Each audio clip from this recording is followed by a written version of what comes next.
बिस्मिल्लाहिर्रहमानिर्रहीम। नाज़रीन अस्सलाम वालेकुम। मैं हूँ इमरान वसीम। नाज़रीन, आर्मी चीफ़ की जो तैनाती का मामला है, इस अपॉइंटमेंट के मामले पे सूरत हाल बड़ी दिलचस्प भी है और बड़ी तशवीशनाक भी है। दिलचस्प इस हवाले से है कि ये जो तैनाती का अख्तियार है, ये सिर्फ़ और सिर्फ़ वज़ीर आज़म का है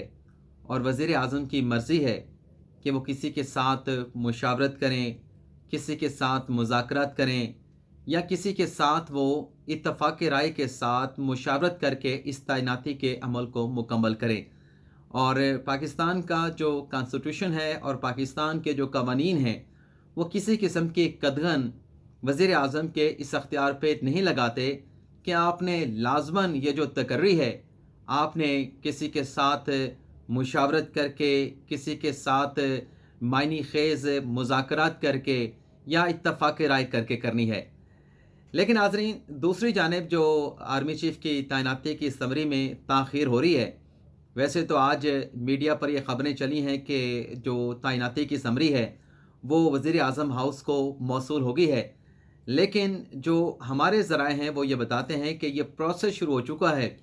लेकिन फ़िलहाल ऐसी कोई समरी प्राइम मिनिस्टर हाउस को मौसूल नहीं हुई। तो ये जो ताख़ीर है, इस ताख़ीर को लेके और जो ये वज़ीर आज़म का ये जो अख्तियार है, इस अख्तियार को लेकर जो हुकूमत के ऊपर एक दबाव नज़र आ रहा है, जो हुकूमत एक प्रेशर फ़ील कर रही है, उसके तनाज़ुर में ये कहा जा सकता है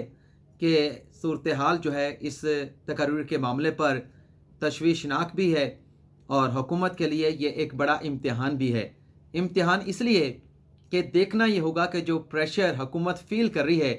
क्या prime minister of Pakistan Shehbaz Sharif उस प्रेशर को डाइजेस्ट कर पाएंगे और जो उनका अपना अख्तियार है, जो उनकी मर्ज़ी है, वो ये तकर्री अपनी मर्ज़ी के मुताबिक करेंगे या फिर जो एक अनदेखा उनके ऊपर प्रेशर है, उस प्रेशर को मलूज़ ख़ातर रखते हुए इस तकर्री का फ़ैसला किया जाएगा। अब जो समरी की बात है, उसमें बहुत सारी बातें हो रही हैं कि अगर 27 नवंबर तक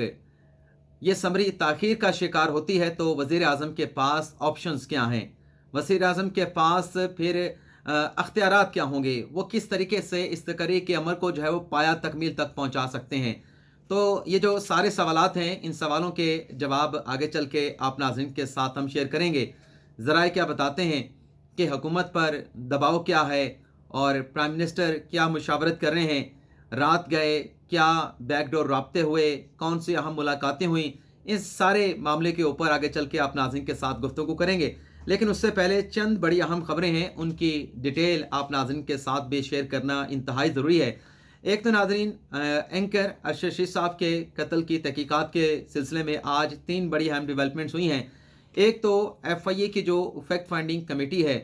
उसकी जानिब से मुराद सईद और फैसल वाडा को नोटिस करके बुलाया गया था। फैसल वाडा साहब तो आज FIA में पेश हुए हैं,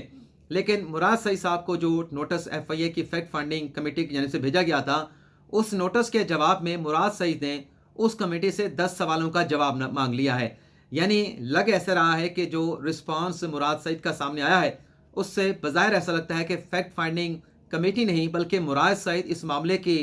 पहले जो है वो तहकीकात करके अपना जो है वो इत्मीनान करना चाहते हैं। तो आज जब फैसल वाडा फैक्ट फाइंडिंग कमेटी के सामने पेश हुए और इस पेशी के बाद जब वो बाहर आए तो मीडिया के साथ उनकी गुफ्तगू हुई, मीडिया टॉक उन्होंने की और फैसल वाडा ने कहा कि वो कमेटी के सामने पेश हुए हैं, लेकिन उनके पास जो शवाहिद हैं, वो शवाहिद अभी उन्होंने इस कमेटी के सामने नहीं रखे। और साथ में फैसल वाडा ने यह भी कहा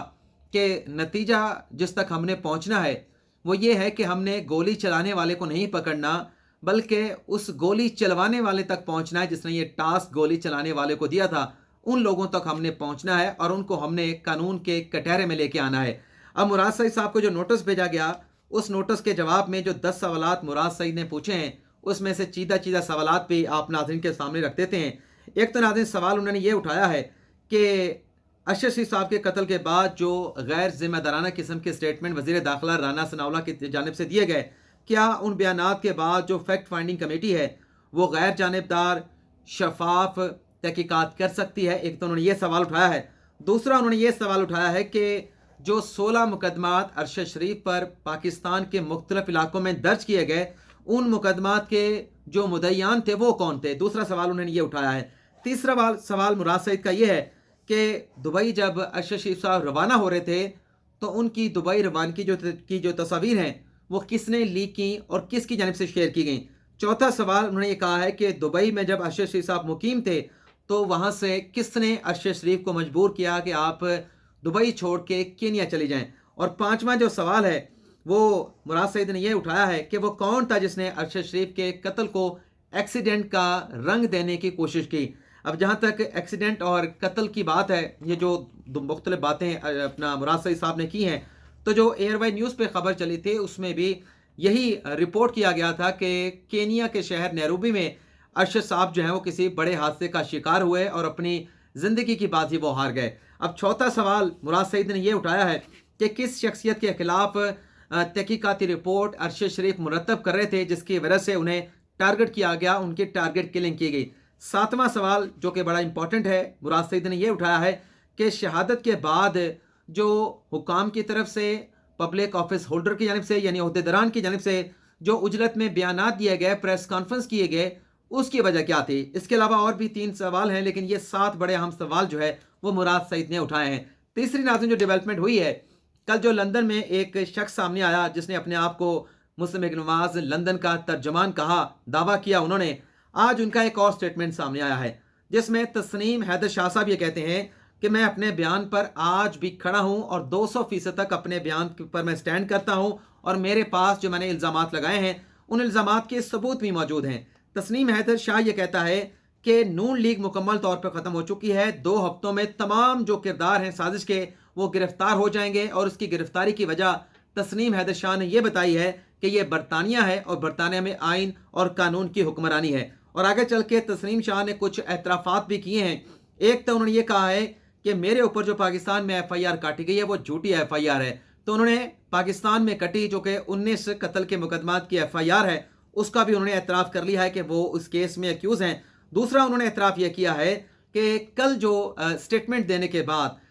तनवीर हैदर के शाह के स्टेटमेंट के बाद जो कहा गया कि इनका ताल्लुक मुस्लिम लीग नवाज से नहीं पाकिस्तान तहरीक इंसाफ से है, तो तस्लीम हैदर शाह ने आज ये तस्लीम किया है कि उनकी असद कैसर के साथ मुलाकात हुई है, लेकिन ये मुलाकात उन्होंने कहा कि एक निजी होटल में हुई थी। दूसरा उन्होंने कहा कि जुल्फी बुखारी के साथ जो तस्वीर है, उन्होंने कहा कि जुल्फी बुखारी के साथ भी ताल्लुक है और जुल्फी बुखारी के वालिद के साथ अभी भी मेरा राब्ता रहता है। तो ये तस्नीम हैदर शाह ने ये कुछ जो इल्ज़ामात कर लग रहे थे उनके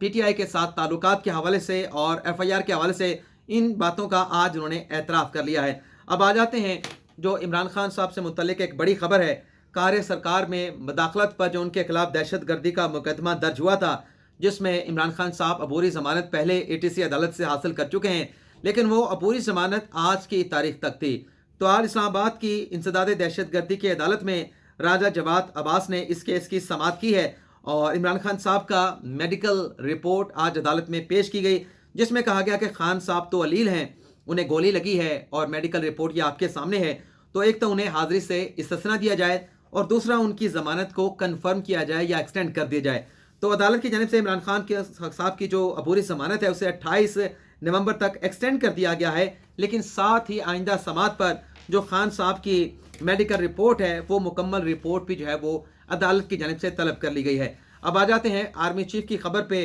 कि कहाँ खुफिया मुलाकातें हो रही हैं और कहाँ बैकडोर राब्ते हो रहे हैं। लेकिन इन खबरों से पहले, ये सारी तफसील से पहले, आर्मी चीफ की तैनाती का क्या तरीकाकार है, बड़ा मुख्तसर सा तरीकाकार है, वो भी आपको बता देते हैं। नाज़रीन, आइन का आर्टिकल 243 का सब आर्टिकल जो 3 है वो बड़ा वाज़ेह है। उसमें यह लिखा गया है कि आर्मी चीफ की तैनाती हो या मुसल्लह अफवाज के किसी भी सरबराह की तैनाती हो या chairman joint chief of staff की तैनाती हो, इस मामले पे prime minister of Pakistan advice करेंगे। एडवाइस के साथ एक समरी जाएगी और तैनाती की मंजूरी जो है वो सदर मुमलिकत देंगे। और इसी आर्टिकल में ये कहा गया है कि इस तकर्री के हवाले से PM ऑफिस से मिनिस्ट्री ऑफ डिफेंस को से समरी मंगवाई जाएगी और मिनिस्ट्री ऑफ डिफेंस जो है इस मामले के ऊपर सीनियरिटी लिस्ट जो है वो GHQ से मांगेगी और GHQ में जो रिटायर्ड होने वाले आर्मी चीफ होंगे वो सीनियर अफसरान की एक फहरिस्त जो है डोजियर के साथ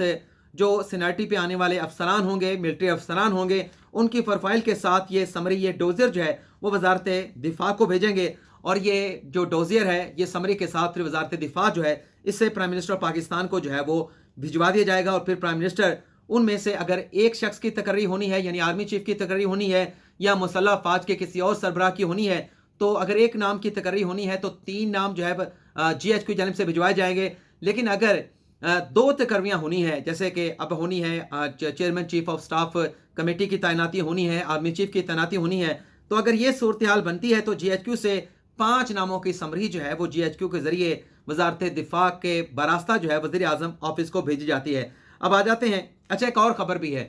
ناظرین فیکٹ فوکس نے احمد نورانی صاحب نے کچھ ایک خبر رپورٹ کی آرمی چیف کے اثاثوں سے متعلق. آج اس خبر کا وزیر خزانہ اسحاق ڈار نے نوٹس لیا ہے، اور جو ٹیکس گواشواروں سے متعلق، ٹیکس کے انفارمیشن سے متعلق، ریٹرن سے متعلق جو اپنی خبر میں انکشاف کر رہے تھے احمد نورانی صاحب، اس معاملے پہ وزیر خزانہ نے اسحاق ڈار نے نوٹس لے کے ایف بی آر سے 24 گھنٹوں میں کہ یہ جو ٹیکس کی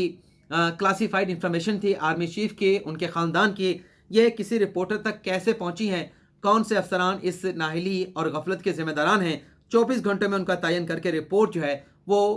وزیر خزانہ کو پیش کی جائے. آج ناظرین خواجہ آصف صاحب نے یہ سٹیٹمنٹ دیا. پہلے تو یہ خبریں چلیں مختلف چینلز کے اوپر کہ آرمی چیف کی تعیناتی کی جو سمری ہے وہ وزیر اعظم آفس کو موصول ہوگی ہے، لیکن کچھ ہی دیر میں یہ خبر جو ہے وہ ہمارے ذرائع کی جانب سے بتایا گیا کہ یہ کنفرم خبر نہیں ہے، اور خواجہ آصف نے بھی کہہ دیا کہ فی الحال ایسی کوئی سمری جو ہے وہ پرائم منسٹر آفس کو یا ہاؤس کو موصول نہیں ہوئی. لیکن خواجہ آصف نے یہ ضرور کہا کہ آرمی چیف کی تعیناتی کا جو پروسیس ہے وہ آج سے شروع ہو جائے گا، اور 25 نومبر تک اس تعیناتی کے عمل کو جو ہے وہ مکمل کر لیا جائے گا. لیکن ناظرین ذرا یہ بتاتے ہیں کہ یہ جو تاخیر ہو رہی ہے جی ایچ کیو سے سمری کے ریسیو ہونے میں،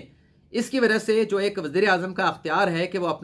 انہیں مناسب وقت ملے اور وہ اپنا مائنڈ اپلائی کر سکیں. اگر جتنی اس سمری کے آنے میں تاخیر ہوگی تو پرائم منسٹر کو اپنا مائنڈ اپلائی کرنے میں جتنا وقت درکار ہوگا، ہو سکتا ہے کہ وہ وقت پرائم منسٹر کو نہ مل سکے اور انہیں جلد بازی میں آرمی چیف کی تقرری کے حوالے سے کسی نہ قسم کا کوئی فیصلہ کرنا پڑے.